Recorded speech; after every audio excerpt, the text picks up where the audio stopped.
So hello po mga bro, welcome back ulit sa aking YouTube channel, Lokban Electronics TV. Bago tayo magsimula, pasalamat lang muna tayo sa Panginoon sa pagkakataon ng pinagkaloob sa atin, lalo na sa ating mga kalaban mga bro. So meron ako ngayon gagawin isang aso. Yan na. Okay.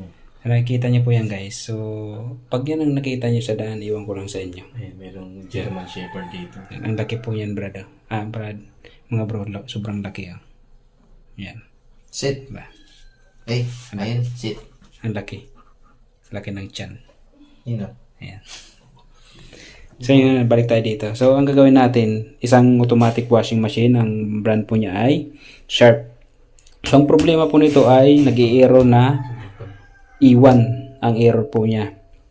So ang problema nito, walang tigil ang tubig sa kakalabas. So tuloy-tuloy yung tubig. Apaw na po siya, hindi pa rin natigil yung tubig. At dahil nga hindi na tumitigil ang tubig, so nagkakameron siyang error na iwan. Ayan. So titingnan natin mga bro kung anong problema nitong washing machine. Mamaya na lang pag okay na. So habang nagre-record kami. So ayun na nga, nakita ko na nga yung problema ng washing na to. Ayan, so tanggal lang yung hose ng yung hose ng water level. Ayan So tanggal lang po yan dito. So kaya nag-i-error yung po niya, yung washing na to, at laging tuloy-tuloy yung tubig, walang tigil dahil nakatanggal pala yung hose na to. Ayan So tanggal lang. So ibabalik natin ito mga kalokban. Natin yung naikabit na natin yung hose po.